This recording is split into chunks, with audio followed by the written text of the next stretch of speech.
بسم اللہ الرحمن الرحیم۔ السلام علیکم ورحمۃ اللہ وبرکاتہ۔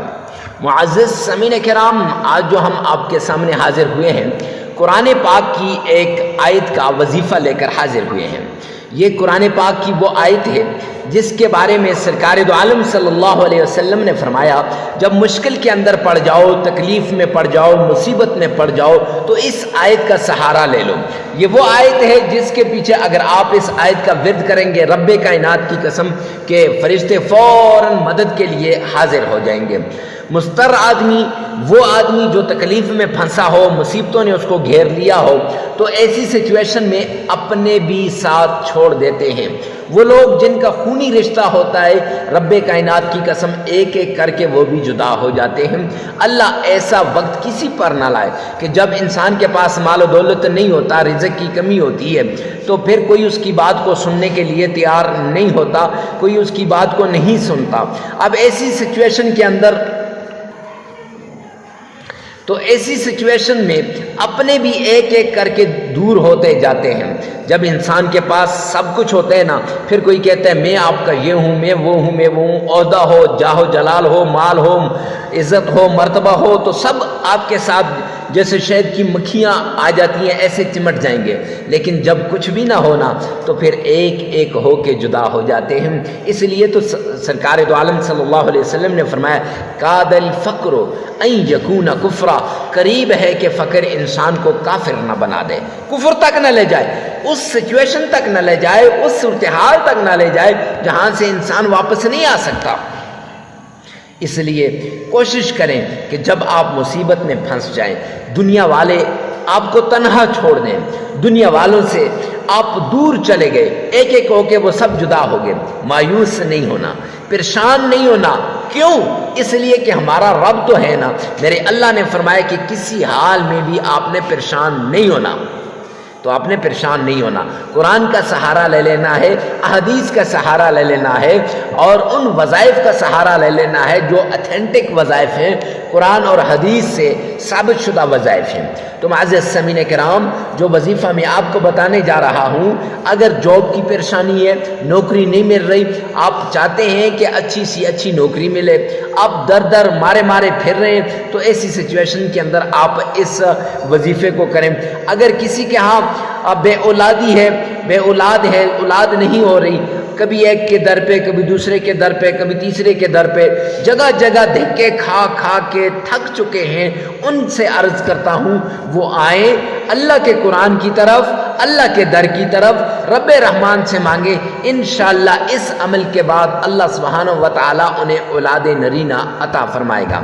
اگر کسی کے کاروبار کے اندر کمی ہے اور کاروبار صحیح طریقے سے نہیں چل رہا، تو وہ آئے ایک مرتبہ رب کے قرآن کی اس آیت کو دیکھے تو صحیح۔ یہ تو ایک پوری آیت ہے۔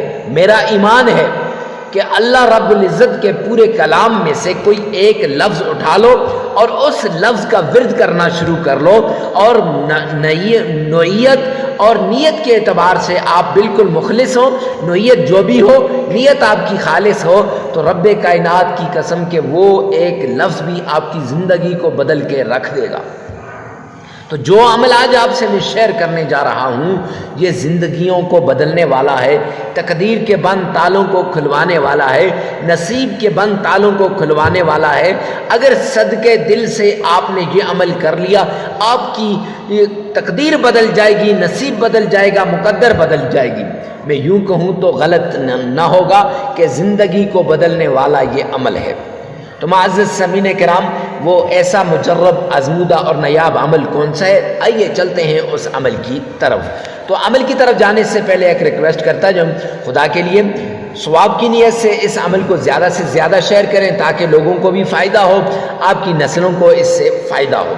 تو کمنٹ سیکشن کے اندر یہ دعا لکھنی ہے، یا رب ذوالجلال تمام مسلمانوں کی تمام پریشانیوں کو دور فرما دے۔ ارے مفتی صاحب، یہ دعا لکھنے سے ہمیں کیا فائدہ ہوگا؟ تو آپ کو یہ فائدہ ہوگا کہ آپ جس کے لیے دعا کر رہے ہیں، تو حدیث پاک کے اندر آتا ہے غیب کے لیے دعا کرتا ہے وہ دعا فوراً قبول ہوتی ہے۔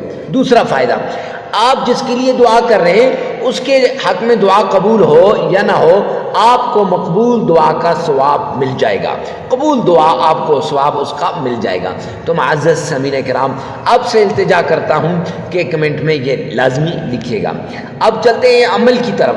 عمل میں سب سے پہلے آمنہ کے لال عبداللہ کے در یتیم جناب نبی کریم صلی اللہ علیہ وسلم کی شان میں فرمانے عالی شان کے مطابق آپ نے صدقہ کرنا ہے، اور صدقہ کتنا دینا ہے؟ صدقہ جتنا حسب استطاعت، حسب توفیق آپ نے صدقہ دینا ہے۔ اور کس کو دینا ہے؟ غریب، فقیر، مسکین، محتاج کو دینا ہے، ضرورت مند کو آپ نے صدقہ دینا ہے۔ ضرورت مند ہر پل، ہر آن، ہر گھڑی اللہ سے التجا کرتا ہے، اے کریم رحیم مولا میرے گناہوں کو معاف فرما دے اور میری ساری ضرورتوں کو پورا فرما دے اپنے غیبی خزانوں سے۔ اب اللہ نے آپ کے دل میں ڈالا، آپ نے جا کر اس کو صدقہ دے دیا، اس کے دو فائدے ہوں گے۔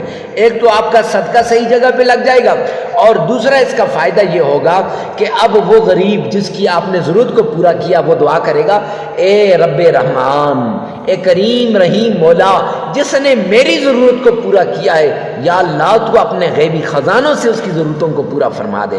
تو اب آپ کی ضرورتوں کو میرا رب اپنے غیبی خزانوں سے پورا فرمائے گا۔ کتنی بڑی بات ہے، کتنی بڑی یہ جو عمل ہے کہ ہم نے صرف صدقہ دیا ہے اور آگے سے ہمیں دعائیں ملی ہیں۔ اور جو دعا دل سے دی جاتی ہے، جو غائب کے لیے ہوتی ہے، وہ دعا فوراً قبول ہوتی ہے۔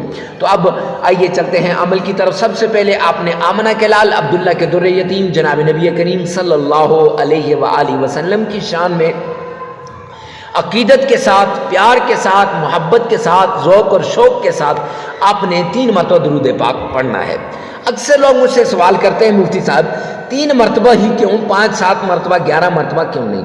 تو میں انہیں کہتا ہوں جامعہ ترمذی جلدوم کی روایت ہے، سرور کونین تاجدار مدینہ کا فرمان علی شان ہے کہ جو شخص مجھ پر 3 مرتبہ درود پاک پڑھتا ہے وہ اللہ کی ذمہ داری میں آ جاتا ہے۔ جب اللہ ذمہ داری لے لے تو پھر میرے بھائی اور کوئی کام رہ جاتا ہے، اور کوئی بات رہ جاتی ہے؟ نہیں رہتی نا۔ تو اس لیے اللہ کی ذمہ داری میں آنے کے لیے کتنی مرتبہ درود پاک پڑھنا ہے؟ 3 مرتبہ درود پاک پڑھنا ہے۔ آئیے میرے ساتھ مل کے درود پاک پڑھیے گا۔ اللہم صلی علی محمد وعلی آل محمد کما صلیت علی ابراہیم وعلی آل ابراہیم انک حمید مجید۔ اللہم بارک علی محمد وعلى آل محمد كما باركت على إبراهيم وعلى آل إبراهيم إنك حميد مجيد۔ یہ درود پاک آپ نے 3 مرتبہ پڑھنا ہے۔ یہ نماز والا درود پاک ہے۔ ارے نماز والا کیوں؟ اس لیے کہ اس میں آپ کا تلفظ صحیح ہوتا ہے۔ آپ دن میں 5 مرتبہ یہ نماز والا درود پاک، درود ابراہیمی پڑھتے ہیں۔ تو سب سے پہلے 3 مرتبہ درود پاک پڑھنے کے بعد آپ نے یہ آیت پڑھنی ہے، حسبنا اللہ ونعم الوکیل۔ یہ آیت آپ نے 1001 بار پڑھنی ہے۔ 1001 بار یہ آیت آپ نے پڑھنی ہے، اور پھر اللہ کا پیارا نام یا لطیف یا رحمان یہ آپ نے 313 مرتبہ پڑھنا ہے۔ اور قرآن کی چھوٹی سی سورت قل هو اللہ احد اللہ الصمد لم یلد ولم یولد ولم یکن له کفوا احد، یہ صورت آپ نے صرف 11 بار پڑھ لینی ہے، پھر 3 مرتبہ درود پاک پڑھنا ہے، عمل مکمل ہو جائے گا۔ معزز سامعین کرام، آپ نے یہ جو آیت ہے یہ 1001 بار پڑھنی ہے، اللہ کے نام 313 بار پڑھنے ہیں، اور سورت جو ہے آپ نے 11 بار پڑھنی ہے، اول آخر 3 بار درود پاک پڑھنا ہے۔ اب عمل کو آپ نے آگے شیئر کرنا ہے، ویڈیو کو ثواب کی نیت سے صدقہ جاریہ سمجھ کر شیئر کرنا مت بھولیے گا۔ اللہ میرا اور آپ کا حامی و ناصر ہو۔ اب یہ وظیفہ آپ 3 دن بھی کر سکتے ہیں، 5 دن بھی کر سکتے ہیں، 7 دن بھی کر سکتے ہیں، اپنی نوعیت کے مطابق، اپنی ضرورت کے مطابق، اپنی جو جتنی آپ کو تڑپ ہے، جتنی آپ کی ضرورت ہے اس کے مطابق آپ نے کرنا ہے۔ اللہ میرا اور آپ کا حامی و ناصر ہو۔ والسلام۔